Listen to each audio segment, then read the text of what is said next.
कि कोविड एक बार हो जाए तो फिर दिक्कत नहीं है, क्योंकि एंटीबॉडीज बन जाएंगी। तो हम अपने जीवन में कॉलेज में जो दुख झेल चुके थे, हर तरीके से एंटीबॉडीज बना चुके थे, आगे की लाइफ के लिए तैयार हो चुके थे कि अब हमारा कोई कुछ नहीं बिगाड़ सकता। अब किसी की मीठी मीठी बात है हमें फुसला नहीं सकते, क्योंकि ऑलरेडी बहुत फिसल चुके। कॉलेज में फाइनल ईयर आया, प्लेसमेंट की टेंशन सबको होती है, ऐसा कोई नहीं है जो ये कह रहा है कि नहीं होगी। सबको प्लेसमेंट की टेंशन होती है, सबको लगता है कि एक नौकरी तो मिलनी चाहिए, क्योंकि 1-2 साल तक तो आईआईटी का वो था। अब लगता है कि यार अब लोग पूछेंगे नौकरी कितने की, फिर पैसे के मायने भी समझ में आ जाते हैं। मैं क्या कॉलेज से ही कमाने लगा था, बहुत ज्यादा नहीं कमाता था, 100-200 रुपए की ट्यूशन पकड़ी थी, 6th क्लास में एक लड़के को पढ़ाता था। उसके बाद एंकरिंग करना शुरू किया, मुझे लगता था कि भाई एक्टर बनेगा, तो एंकरिंग करना शुरू की, कॉमेडी करना शुरू की, मेरे कॉमेडी के भी स्टैंड अप कॉमेडी की, लेकिन वही 1500 रुपए से ऊपर किसी ने कभी दिया नहीं। ये बात है सन 2008 से 2012 का कार्यकाल था कॉलेज का। फिर लगा यार नौकरी तो लेनी पड़ेगी। कॉलेज में एक कंपनी आई टूटी फूटी, TCS, आपने सुना होगा ना। तो उस कॉलेज में प्लेसमेंट मिली। वो रात ऐसे थी, खुशी का ठिकाना नहीं था प्लेसमेंट में। मैं तो पैकेज भी भूल गया था कि बाहर एक भाई ने पूछा, मैं 30 लाख बताता, याद नहीं रहा था, 3 लाख पूछता। 3 लाख का मतलब 23,000 रुपए महीने की सैलरी थी, लेकिन वो हमारे लिए बहुत था। टाई उतरी, टाई लगा के गए थे इंटरव्यू देने, तो टाई उतरी नहीं थी, वो आखिरी दिन था, उसके बाद कभी टाई लगाई नहीं, क्योंकि हमारे लिए चैलेंजिंग जो था, क्योंकि हम इंग्लिश बोलना नहीं जानते थे, आज भी नहीं जानते।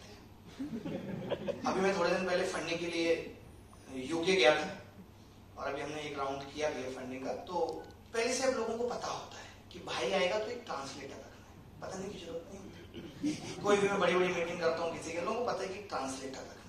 मैं कहता हूँ जब लाइफ के इतने मुकाम तक आप पहुंचे हो कि इंग्लिश छोटी पड़ जाती है आपके मुकाम के, तो लोग पूछते नहीं है जिसको इंग्लिश आती है वो भी बैठ के हिंदी में टूटी फूटी हमसे बात करता है। हम कहते हैं भाई सही से बोल, इतनी हम समझ लेते हैं, बोलनी तो नहीं आती, समझ लेते हैं। कॉलेज निकला तो कॉलेज में प्लेसमेंट हो गया। प्लेसमेंट आपको पता है जुलाई में कॉलेज खत्म हो जाता है, मार्च में ज्वाइनिंग थी, उसके बीच में घर आ गए। घर पे पिताजी ने कहा सब लोग कहेंगे लड़का इंजीनियरिंग करके घर बैठा है, कुछ कर लो। हमने क्या करें, फिर IAS की तैयारी कर लो। यूपी में यही होता है, आपके 50% आए, 40% आए, आपने BA पास करा है, क्या कर लो, IAS की तैयारी कर लो। तैयारी सबसे आसान है, और पहले तैयारी की वैल्यू भी होती थी। पहले तैयारी के नाम पे तो शादियां हो जाती थी कि वो IAS की तैयारी। अब तो इतने लोग तैयारी कर रहे हैं, आप में से भी करेंगे 6-6 साल। मेरी टीम में 2 लोग IIT रुड़की से, IIT रुड़की से पहले उन्होंने बीटेक किया है, और उसके बाद मतलब हायरार्की में काफी नीचे हैं, डायरेक्ट मुझे रिपोर्ट नहीं करते। तो बीटेक के उसके 6 साल IAS की तैयारी की है, और फिर अभी प्रोग्राम मैनेजर है। मैंने किया IIT से बीटेक, उन्होंने किया, ठीक है। तो आपके दिमाग की मतलब लेट से चल रही है, हमें डिप्रेशन में डाल रहा है। तो सारा बताना चाह रहे हैं कि सारा कुछ क्या हुआ कि IAS की तैयारी कर लो, गाँव में ठीक नहीं। हमने कहा फिर हमें वही एक चीज सताने लगी, क्या घर से बाहर कैसे रहेंगे, क्योंकि कॉलेज में भी हमारा भाई हमारे साथ रहता था। तब हमने एक प्लान किया कि हम ऐसा करते हैं, घर वालों को भी शिफ्ट कर देते हैं नोएडा में, और वहां हम ले आए, और वहीं से हमारी जर्नी स्टार्ट हुई। 2012 में मुखर्जी नगर आ गए, वहां हमने IAS की तैयारी शुरू कर दी। वो तो मुखर्जी नगर पहुंचे सबसे पहले यही काम करना पड़ता है। उस टाइम CSET होता था, और हम लोग, आप जानते हैं, आप भी इंजीनियर है, कि CSET वीसेट हम लोगों के लिए बच्चों जैसी चीज है। आंख बंद करके भी 190 नंबर आ गए थे। 200 में पहली बार में प्री निकल गया, और हमारा सिलेक्शन नहीं हुआ, लेकिन एक लड़की थी जो हमारे साथ तैयारी कर रही थी, उसका हो गया। अब उसका हो गया तो बात ये भी थी कि अगर हमारा हो भी जाए तो ये हमारी सीनियर रहेगी, इससे अच्छा तो ना हो, है कि नहीं? ये तो दिल पे भी तो लगती है भाई बात, अपनी बंदी। तो अब क्या हुआ, कॉलेज तक ऐसा कुछ नहीं है, आप देख रहे हैं अभी तक सब सुथरा सा। जब एंट्री होती है तो सीधे एक IAS ऑफिसर की होती है। हम खुद भी तैयारी कर रहे थे, कुछ हमने एग्जाम्स दिए, वो निकल गए थे। इनकम टैक्स डिपार्टमेंट में 2012 में सिलेक्शन हो गया, फिर CAG में हो गया, उसके बाद GST में हो गया, उसके बाद में लास्ट जॉब मेरी ऑडिट ऑफिसर की थी गवर्नमेंट में। लगातार जॉब हो रही थी, तो हमें पैसा कमाने का चस्का लग गया था। 250 रुपए घंटे हम पढ़ाते थे, वहां से 17-18 हजार रुपए बनते थे। हमें लगता है इतनी मुश्किल से पैसे बने, जैसे खाने पे भी क्यों खर्च किया जाए, हम 1-1, 2-2 कप चाय पी के मैगी खा के गुजारा करते थे। ये मैं इसलिए बता रहा हूँ कि आप भी जब पहली बार कमाएंगे बोलेगा कि खाने का कोई महत्व नहीं है, बहुत जरूरी है। टाइम से खाना, टाइम से सोना, ये सब जीवन के बहुत ऐसे रूल्स हैं जो हमने फॉलो नहीं किए तो हमने भुगता है। ये मैं आपको भी सिखाना चाहता हूँ कि आपकी बायोलॉजिकल क्लॉक ठीक रहनी चाहिए। कॉलेज में आने के बाद क्या होता है कि 4 बजे तक मूवी चल रही है। जब आप कॉलेज से निकलोगे तो 7-8 ऐसी बीमारियां पकड़ के निकलोगे, आपको पता नहीं होगा आपका थायराइड बढ़ गया है, विटामिन डी नहीं है, क्योंकि आप जिस टाइम विटामिन डी सूर्य भगवान देते हैं उस टाइम तो आप सो रहे होते हो, आपकी बाजू से निकल जाते हैं वो। तो ये सब चीजें भी लाइफ में बहुत जरूरी है। ये मैं क्यों कह रहा हूँ, अब मैं अपनी बात पे आता हूँ कि हम सब ये सब चीजें जितनी भी हम कर रहे थे, थोड़ा ये वाली बात और बता देता हूँ कि मैंने लाइफ में कहाँ से मुझे अचीवमेंट लगने लगी। जब मैंने 2012-13 में पैसा कमाया, छोटी छोटी चीजें ले ली, 15-16 में, फिर आपने देखा यहाँ पे अभी बीच में एक बात आई थी, एक लड़की की एंट्री हो चुकी थी लाइफ में। तो लाइफ जैसे थोड़ी उठ ही रही थी तभी नीचे आना शुरू हो गई। कैरियर में ये चीज बहुत घातक है, और पहली बार मिली हो तो और ज्यादा। फिर लाइफ खत्म सी लगने लगती है, क्योंकि आपको लगता है कि सर्वस्व यही है, इससे ऊपर कुछ नहीं, आप खुदा समझ लेते हैं। और जब आपको खुदा मिल गया तो फिर कुछ पाने की चाहत रहती भी नहीं, वो तो आखिरी है। तो हमारे भी साथ वो हो गया था। तो हमने 2012 से लेकर के 2015 तक 20 लाख रुपए कमाए थे। उसके बाद 15 तक आते आते वो सब 20 के 20 रह गए थे। अब हम उतना ही कमाते थे जो खर्च हो जाता। हमारे पिताजी को रिस्क लगा कि अब ये इसके चलते ये भी खराब ना करते। मेरे फादर बड़े इनोसेंट थे भाई। आज भी याद है कि जब खराब वक्त आया 2015 में, और खराब वक्त कैसे आया, पिताजी को लगा कि 20 लाख रुपए ना उड़ा दे, उन्होंने वो झपट लिए, कुछ अपने लगाए, कुछ दोस्तों से उधार लिए, कुछ लोन लिए, एक घर ले लिए। जो गलती कभी नहीं करनी आपको जीवन में, जब तक आपके पास इतना पैसा ना हो तब तक घर मत लेना। हम लोग देसी होते हैं, हमें लगता है घर सबसे पहले ले लो, घर लेने के बाद आप खत्म हो जाते हो। मैं खत्म हुआ, उधर पैसे पिताजी के भी गए, वो खत्म हुए, बाहर समाज में इज्जत खत्म हुई, लोगों से उधार ले लिया, सब कुछ खत्म हो चुका था। पिताजी को लगा कि ये भी सुधर जाएगा। हमारे सुधरने के लिए सोचे कितना कुछ खत्म कर दिया, और बोले सरकारी नौकरी ज्वाइन कर लो, बहुत सही रहती है। ये उन्होंने हमें सलाह दी। हम चले गए सरकारी नौकरी ज्वाइन करने। मुंबई में हमारी पोस्टिंग थी, जीएसटी इंस्पेक्टर थे। हमें लगा तो एक्टर बन जाएंगे, बस पहुंचेंगे मुंबई, हमारे इंतजार कर रही है। आएगी, बोली भाई साहब ले लीजिए एक्टर का किताब, आप रख लीजिए। वहां कुछ हवाई नहीं लगी। 3-4 महीने में, ये बात बता रहा हूँ आपको, 2016 दिसंबर से और मार्च 2017 तक हवाई नहीं लगी। और हालात इतने खराब आ चुके थे कि इस आशिकी में 1-2 छुट्टियां और हो गई थी, तो सैलरी भी नहीं आई सरकारी। वैसे मैं अभी तो ये बताता हूँ लोगों को कि मैंने सरकारी सैलरी ली नहीं, बट वो आई नहीं। उस टाइम बहुत गुर्बत थी। मैं 10-10 रुपए के रिचार्ज के लिए परेशान था। ये बात है 2017 की। उस टाइम रिचार्ज चलते थे, अभी जियो की तरह नहीं है कि एक बार पैक डाल लिया, कितनी लंबी बात करो। सोचना पड़ता है 15 मिनट बात करनी है तो 30 का रिचार्ज करना है, 10 मिनट करनी है तो 10 का करना है, क्योंकि कंपनियां उस टाइम बड़ी बेकार हो रही थी, पैसा काट लेती थी, तो ज्यादा बड़ा रिचार्ज करते नहीं थे। वहां से कहानी शुरू हुई कि जब पता लग गया कि सरकारी नौकरी से कुछ होना नहीं है, घर की EMI जाना बंद हो गई, माताजी को पैरालिसिस हो गया, पिताजी डायबिटिक हो गए, टेंशन में अब हमारे ऊपर ही बोझ था। लेकिन हमें हिम्मत नहीं आ रही। हमने तब भी अपना कंधा ठोका, कहा भाई कुछ बड़ा करेगा। कुछ पता नहीं है पूरी तरह ग्रोथ में, लेकिन भाई कुछ बड़ा करेगा। ये मैं इसलिए भी बता रहा हूँ कि कहते रहो भाई कुछ बड़ा करेगा, एक दिन जरूर होता है। बस आपको अपनी सच्चाई पता होनी चाहिए। आपको पता होना चाहिए कि आप जो कर रहे हो, जब आप रात को सो तो आपको ये पता होना चाहिए कि आज आपने पूरे दिन में जो किया है वो कितना प्रोडक्टिव है। ये मैं कॉलेज की बात कर रहा हूँ। कॉलेज में इतना मत सोचो यार, अभी से इतनी टेंशन लोगे तो एक हाथ छोटा हो जाएगा, ऐसे कभी चलेगा। स्वस्थ रहना भी बहुत जरूरी है, उतने सोचने की जरूरत नहीं है। तो उसके बाद लगा कि अब क्या करना चाहिए लाइफ में। मुझे लगा कि अब दोबारा कोचिंग शुरू करनी पड़ेगी। मैंने एक किताब भी लिखी थी बिलीव इट एडवांस में, 2013 में, फ्लॉप रही, किसी ने पढ़ी नहीं, जबकि बहुत अच्छी किताब लिखी मैंने। कोई बात नहीं चली वो भी। तो किसी स्टूडेंट ने सलाह दी कि आप बहुत अच्छा पढ़ाते हो, आपके जो कॉन्सेप्ट है, आप लोगों ने भी वो कॉन्सेप्ट शायद कभी ना पढ़े। मैं ट्रायंगल का एंगल 0 भी कर देता था। ट्रिग्नोमेट्री में कैसे वैल्यू पुट करनी है, जो आपके आईटी के सवाल है, मैं माइक्रो सेकंड में कर देता हूँ। आज भी कुछ नई चीजें थी मेरे पास जो कहीं नहीं थी उससे पहले, चाहे वो अलजेब्रा हो, ट्रिग्नोमेट्री, ज्योमेट्री, कुछ भी हो, कोऑर्डिनेट ज्योमेट्री हो। उसका एक वीडियो उस लड़के ने बनाया। हम उस वक्त 30 बच्चों के कमरे में क्लास देते थे। वो कहने के लिए सुबह 30 था, उससे ज्यादा बच्चे आ ही नहीं देते, क्या करें। ठीक है, खुद ही स्टूल लगाते थे, सुबह उसी कमरे में सोते थे, फिर सुबह स्टूल लगा के उनको पढ़ाना, फिर स्टूल समेट के फिर उसी में सोना। ये स्थिति थी 2017 जुलाई तक।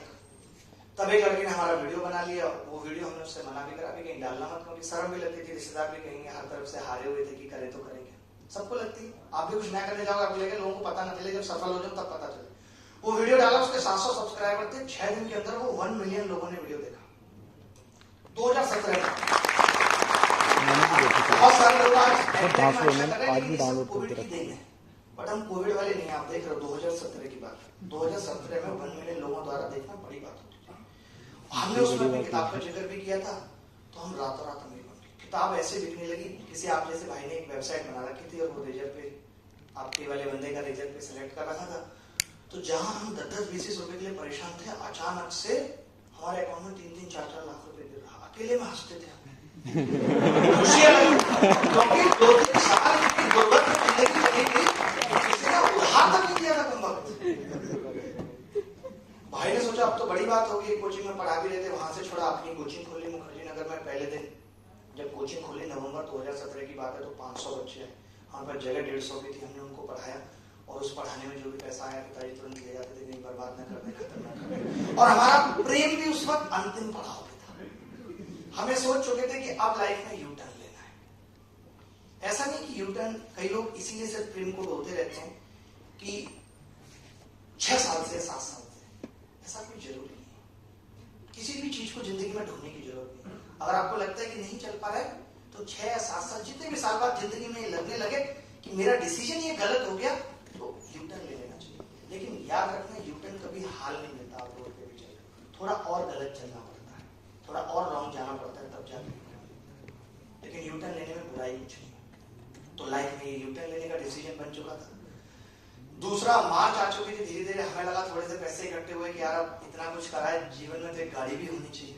हमने इको स्पोर्ट बुक कर दी भाई, हमें गाड़ी लेगा भाई मार्च में। अभी दरिद्रता से निकले ही। अप्रैल में बैच अनाउंस किया, 3000 बच्चे आए, रोड पूरा जाम हो गया, पुलिस को कंट्रोल करना पड़ा। हम कह लो अब तो मजे ही आ गए।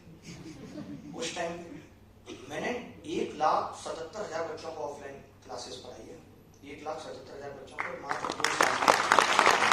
एक टाइम पे 15,000 बच्चे पढ़ते थे, अलग अलग शहरों में बैठते। ऐसे क्लियर आ जाता है, वक्त बदलते देर नहीं लगते। तब हमने ये लाइन लिखी थी कि वक्त बदलता है फिर बदलेगा सारा जहां। कब बदल जाएगा कुछ पता नहीं।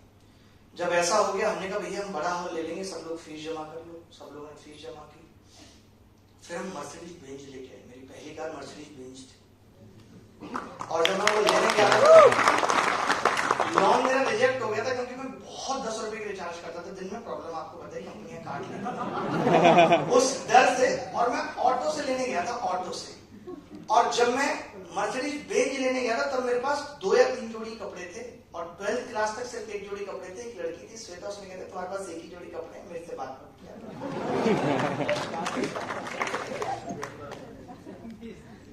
और जब गाड़ी लेने गया तब भी बहुत समझ नहीं थी। मैं लिवाइस को ड्रीम ब्रांड समझता था उस टाइम। मैंने मर्सिडीज 2018 जून में लिए, और मेरा उस टाइम में टारगेट था कि इस बार नवंबर में बर्थडे आएगा तो एक लिवाइस की जीन्स लूंगा। 2018 की बात बता रहा हूँ। आज 2022 चल रही है, ऐसा कोई इंटरनेशनल ब्रांड नहीं है जो मैं नहीं पहनता हूँ। और मैं एक दिन में सिर्फ एक ही कपड़ा पहनता हूँ, उसके बाद उसे रिपीट नहीं करता। कपड़ा रिपीट नहीं करता। और ये स्वैग, ये कुछ ऐसी चीजें मैं बता रहा हूँ कि ये करके देखना ना जरूरी होता है। पता नहीं लगता, वो कसम जो है ना वो रह जाती है। श्वेता की हाल ये कि 2 साल पहले करीब 1500 रुपए मांगे थे उधार। शादी हो गई है, अफसोस है कि गलत कर ली है। आप कब कर रहे हो? पर ठीक है, हमारा फिर भी साथ है। मतलब 1500 मांग के दे दी, बड़ी बात थोड़ी थी कोई। जॉब दे दी कंपनी में, कौन सी बड़ी बात है। ये सब करने के बाद मैं आपको एक चीज बताता हूँ, जैसे कि आप भी बहुत बार बहुत लो फील करते होंगे लाइफ में। तो मैं यहाँ पे एक चीज ऐड करना चाहता हूँ कि इतना सब कुछ अचीव करने के बाद फिर मैंने 10 साल, मुझे गाड़ियों का बहुत शौक था, तो मैंने बहुत सारी गाड़ियां ली। ऑलमोस्ट जितने भी ब्रांड्स के नाम आप जानते हैं, जो थोड़े बड़े हैं, लग्जरी हैं, उसके मेरे पास 10 गाड़ियां हैं। हर साल में 1-2 गाड़ियां लेता हूँ, सबके नंबर भी 1, 2, 3, 4, 5, 6। एक बड़ा फार्म हाउस बनाया, शादी की महल में, 5-6 चली शादी, वहां नहीं की, वहां से यू टर्न ले लिया था। तो शादी की, बैक टू बैक 2 बच्चे हो गए, तो इतना आपको तो भाई फिर इसमें कहने की बात नहीं।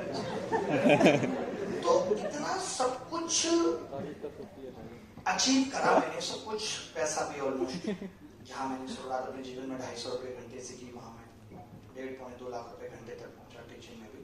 आज तो मेरा अपना ब्रांड है एनएमएस।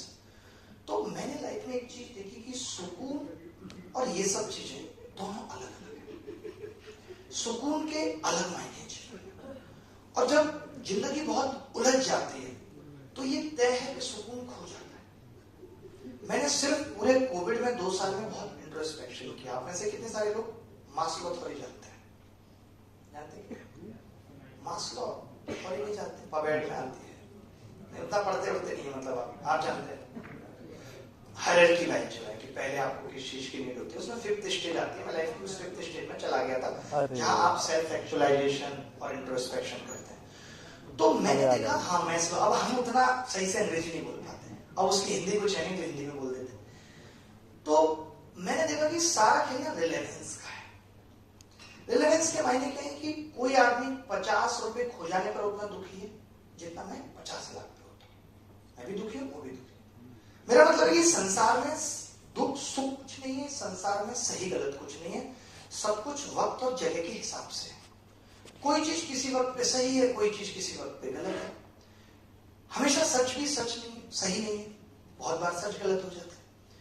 तो मैंने देखा कि सारा गेम रिलेवेंस का है कि एक टाइम पे जहां हम अपने जीवन में 1 से लेके 12वीं क्लास तक पिताजी की पुरानी पैंट घिस जाने के बाद जो उसमें से कपड़े बनते थे उसमें खुशी से झूमने लगते थे।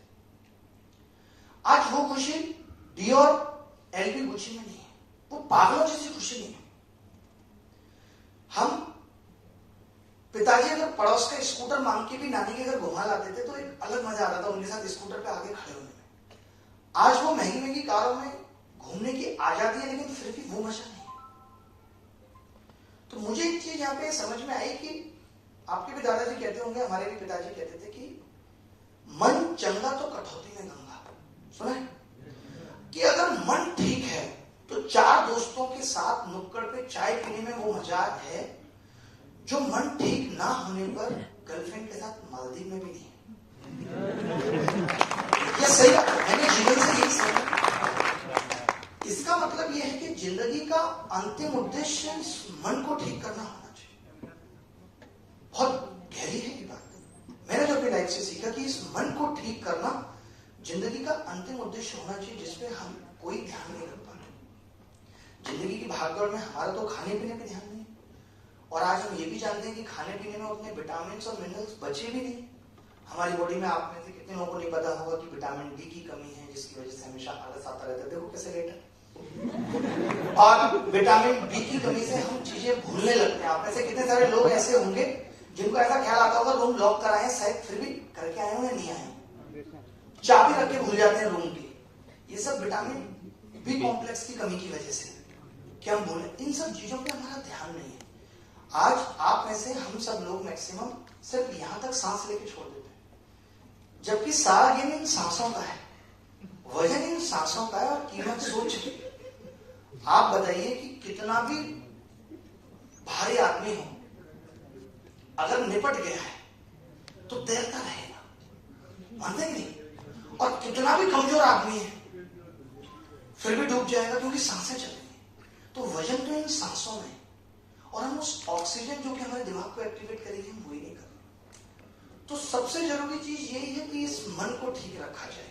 अगर ये मन ठीक है और मन खुश है, जैसे लोग कहते हैं, भगवान श्री कृष्ण ने भी गीता में कहा है कि वर्तमान में जीना है। पढ़ा कभी किसी ने गीता के? ये तो पता ही होगा कि भगवान श्री कृष्ण कहते थे वर्तमान में जीना है। तो वर्तमान में जीना संभव कैसे? जैसे अभी हमारा बैठे हैं यहाँ, हमारे आपके दिमाग में कोई बात नहीं आ रही, मेरे तो फिर भी हल्की फुल्की करेगा, आपके नहीं आ रही, हम लोग बैठे हैं आराम से बात कर रहे हैं, पता भी नहीं चलेगा कब आधा घंटा गुजर गया, नहीं पता चला वक्त का।